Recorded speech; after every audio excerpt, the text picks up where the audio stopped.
Los Angeles, California. Malpaso Productions Office, Burbank, January 1976. Friday afternoon, 4:15 p.m. The office is small. One room on the second floor of a nondescript building near the Warner Brothers lot. A desk, 2 chairs, filing cabinets, a window overlooking a parking lot. Nothing glamorous. Nothing that suggests this is the headquarters of one of the biggest stars in Hollywood. But this is Clint Eastwood's production company, Malpaso, named after a creek near Carmel where he likes to ride horses. He founded it in 1967 to maintain control over his films, to choose his own projects, to work without studio interference. The office reflects his personality, minimal, functional, no awards on display, no photos with famous people, just workspace. Clint sits at the desk, 45 years old, reading a script.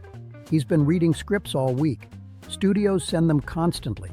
Everyone wants Clint Eastwood in their film. He's bankable, reliable.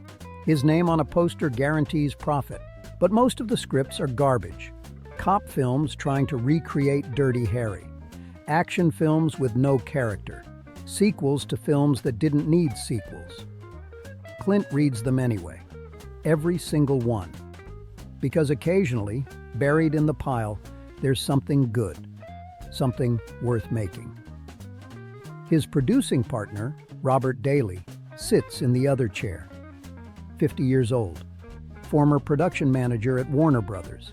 He handles the business side, while Clint handles the creative side. They've worked together for 6 years, trust each other completely.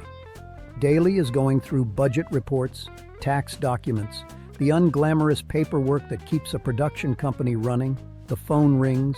Daly answers, listens. His expression changes. He covers the mouthpiece. It's Frank Wells, from Warner Brothers. Clint looks up, sets down the script. Put him on speaker. Daly presses a button. Frank Wells's voice fills the small office. Smooth, professional, tense. Clint, we need to talk. I'm listening. It's about your next project. We've been looking at the market, looking at trends, and we need to have a difficult conversation. Clint leans back in his chair. Go ahead. Westerns are dead. Silence. Clint doesn't react, just waits for Wells to continue. I know you love Westerns. I know they're part of your identity. But the numbers don't lie.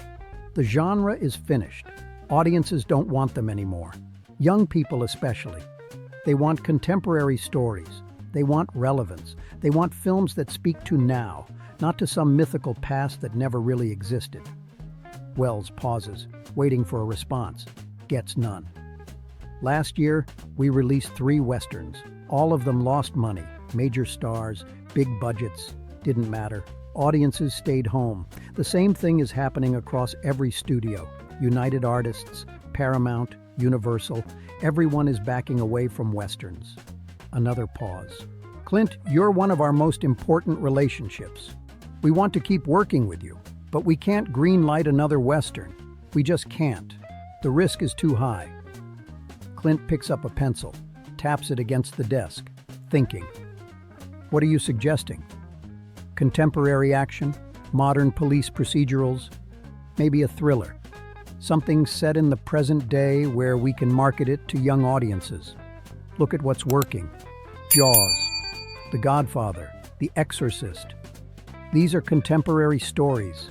This is what people want. You're saying no more Westerns, period? I'm saying no more Westerns at Warner Brothers. If you want to make one elsewhere, that's your choice. But we won't finance it. We won't distribute it. The board won't approve it. Clint is quiet for a long moment. The pencil taps, steady rhythm. Then he asks, how much would you spend on a contemporary Clint Eastwood film? For the right project? 10 million, maybe 12. And for a Western? Clint, I just explained. How much would you spend if I made a Western anyway, hypothetically? Wells sighs. We wouldn't. That's the point. But if the budget was low enough, if the risk was minimal, how low are we talking? 3 million, maybe less. Silence on the other end. Wells is thinking, calculating. 3 million is different. That's not a studio tentpole. That's an independent film with studio distribution. At that number, even if it fails, we don't lose much. So if I brought you a Western that I could make for under 3 million, you'd distribute it?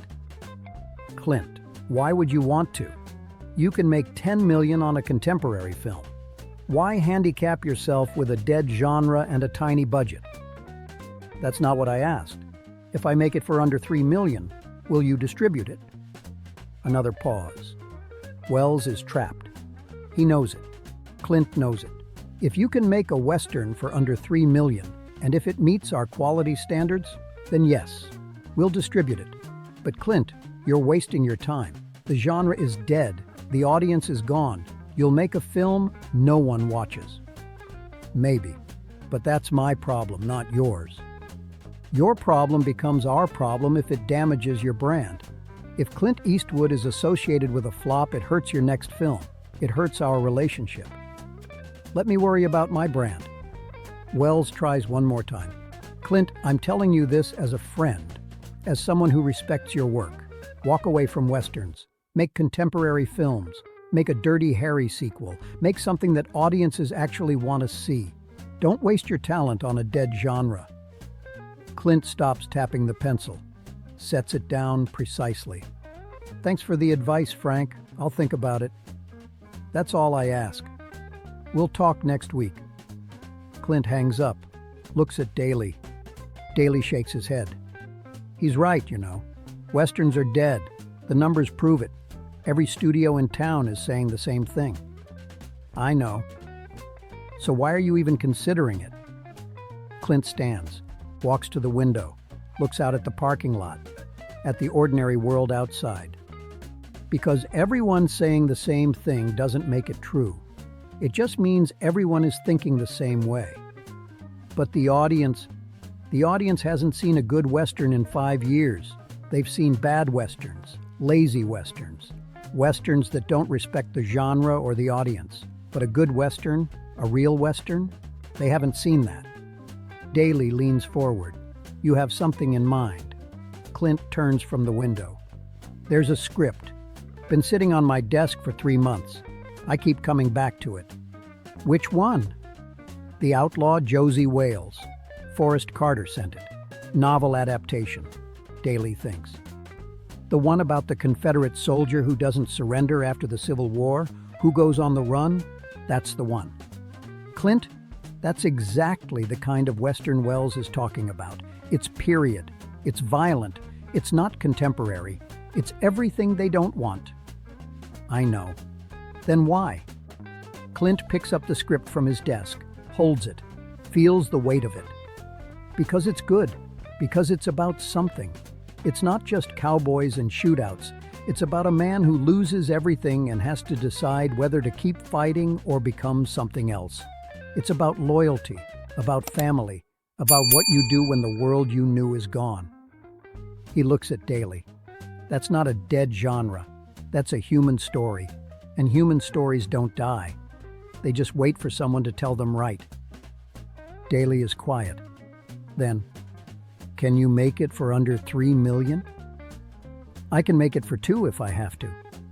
How? Clint sits down, opens a notebook, starts writing. We shoot in order. 1 location, Northern California or Arizona. I direct and star, so no separate director fee. Small crew, unknown actors for most roles. Chief Dan George for the old Cherokee. He's the only name besides me. We shoot fast, 30 days max. No studio interference because they won't put up the money. Just us making the film we want to make. Daly watches him work. Watches the plan come together in real time. You've been thinking about this for 3 months. Why didn't you say anything? Because I wanted to see if anyone would tell me I was wrong.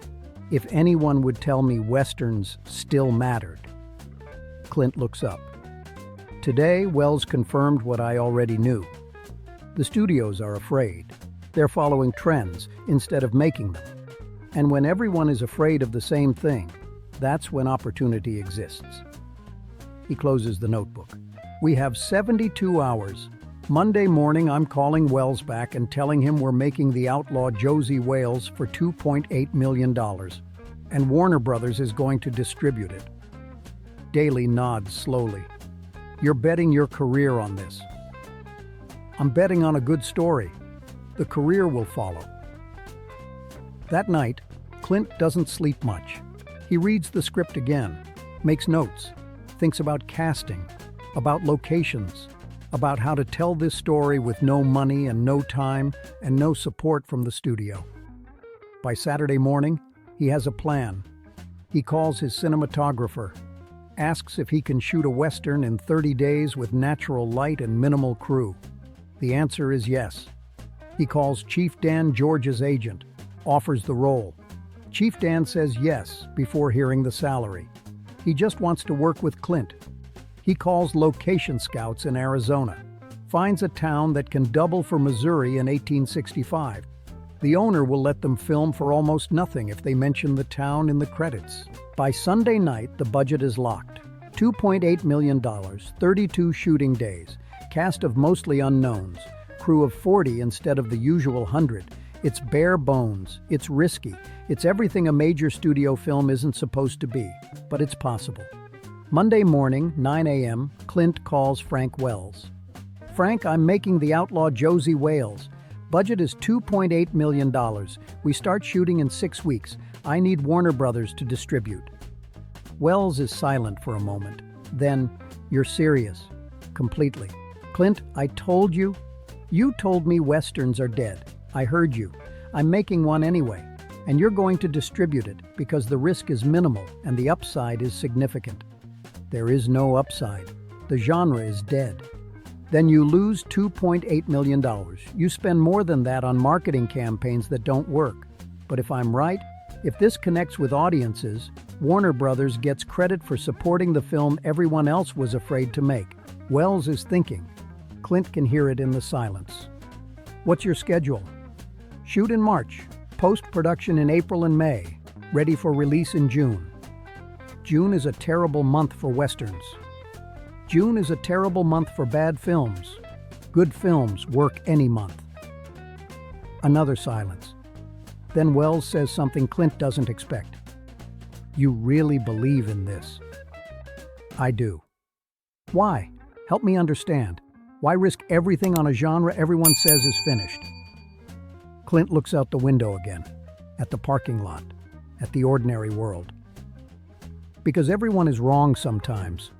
And when everyone believes the same wrong thing, that's when you can do something no one else will. That's when you can make something that matters. He pauses. Westerns aren't dead, Frank. Bad Westerns are dead. There's a difference, and I'm going to prove it. Wells sighs, long, tired. Okay. Okay, what? Okay, make your Western, $2.8 million. Warner Brothers will distribute, but Clint, if this fails, if this loses money, it's on you. The board will remember. The industry will remember. You'll be the guy who couldn't let go of a dead genre. I know. And you're still doing it. I am. Wells laughs. No humor in it. Just disbelief. You're either the bravest filmmaker in Hollywood or the most stubborn. I'm not sure which. Maybe both. They finalize the deal. Contracts are drawn up. Money is allocated. The film is officially greenlit, with zero enthusiasm from the studio, zero marketing support, zero belief that it will succeed. Just Clint, his small crew, and a story he believes in. Shooting begins in March 1976. Arizona desert, small-town locations, 32 days of brutal sun and long hours. Clint directs and stars, works 18-hour days, sleeps 4 hours a night. The crew is small but committed. Everyone believes in the project. Everyone works for less money than usual because they want to be part of something real. Chief Dan George steals every scene he's in. The unknown actors bring authenticity the big names couldn't. The cinematography is beautiful because they use natural light and real locations instead of studio sets. By mid-April, they wrap. Under budget, under schedule. The film exists. Now comes the hard part. Editing, sound, music, finishing it. Clint works with the editor every day, cutting scenes, finding the rhythm. The film is slow by Hollywood standards, quiet, long stretches with no dialogue, just Clint riding through landscapes, just character moments. The studio executives see a rough cut in May. Their reaction is exactly what Clint expected. It's too slow. There's not enough action. The audience will be bored. Can you cut 20 minutes? Clint refuses. The film is what it is. Either release it or don't. They release it. June 1976. Limited release. A few theaters. No major marketing campaign. No belief it will work. The first weekend, it makes $1.2 million, not huge, but respectable for a limited release. Word of mouth starts. People who see it tell their friends. Critics who expected to hate it write positive reviews. A return to classic Western storytelling. Eastwood's best work as a director. Proof the genre isn't dead, just dormant. The film expands. More theaters, bigger audiences. By the end of June, it's in wide release. By the end of July, it's made $15 million, 5 times its budget. One of the most profitable films of the summer. By the end of its theatrical run, it grossed over $31 million domestic. More internationally, total worldwide gross around $40 million on a $2.8 million budget. The studio executives who said Westerns are dead say nothing. They cash the checks and pretend they believed in it all along. Frank Wells calls Clint in August. You were right. I know. How did you know? Clint thinks about that. Because I trusted the story more than the trend. Because I knew that good work always finds an audience. It just takes longer sometimes. Wells is quiet. Then, what's next? I don't know yet, but it won't be what everyone expects. It never is. The outlaw Josie Wales becomes a classic. Studied in film schools, referenced by other directors, considered one of the best Westerns ever made. And it happened because Clint Eastwood heard Westerns are dead and responded by making one of the best Westerns ever. In 72 hours, he went from being told no to having a plan. From having a plan to having a greenlit film. From belief to execution. Because that's what separates people who talk about making things from people who actually make them. The people who talk wait for permission, wait for the right moment, wait for everyone to agree. The people who make things don't wait. They find a way. They make the budget work. They convince the people who need convincing. They turn 72 hours of focused work into years of lasting impact. 1992. Unforgiven. Another Western. Another film the studios didn't want. Another proof that the genre isn't dead, just waiting for someone to tell a real story. 4 Academy Awards, including Best Picture and Best Director. 2024. Westerns are still being made, still finding audiences, still proving that good stories transcend trends. Because trends are about what's popular now. Stories are about what's true forever, and truth doesn't die. It just waits for someone brave enough to tell it. In January 1976, every studio in Hollywood believed Westerns were finished, believed the audience was gone, believed the genre had nothing left to say. They were wrong. Not because Westerns were secretly popular, but because one filmmaker refused to accept that a genre dies just because executives are afraid of it. Refused to believe that audience taste is fixed and unchangeable. Refused to wait for permission to make what he believed in. In 72 hours, Clint Eastwood went from being told no to proving everyone wrong. Not by arguing, not by convincing, not by waiting for minds to change, by working, by planning, by executing, by making the impossible possible through focus and commitment and belief. That's the lesson from January 1976. When everyone says the same thing, they're usually wrong. When everyone is afraid of the same thing, opportunity exists in that fear. When everyone tells you something is dead, that's when you can resurrect it.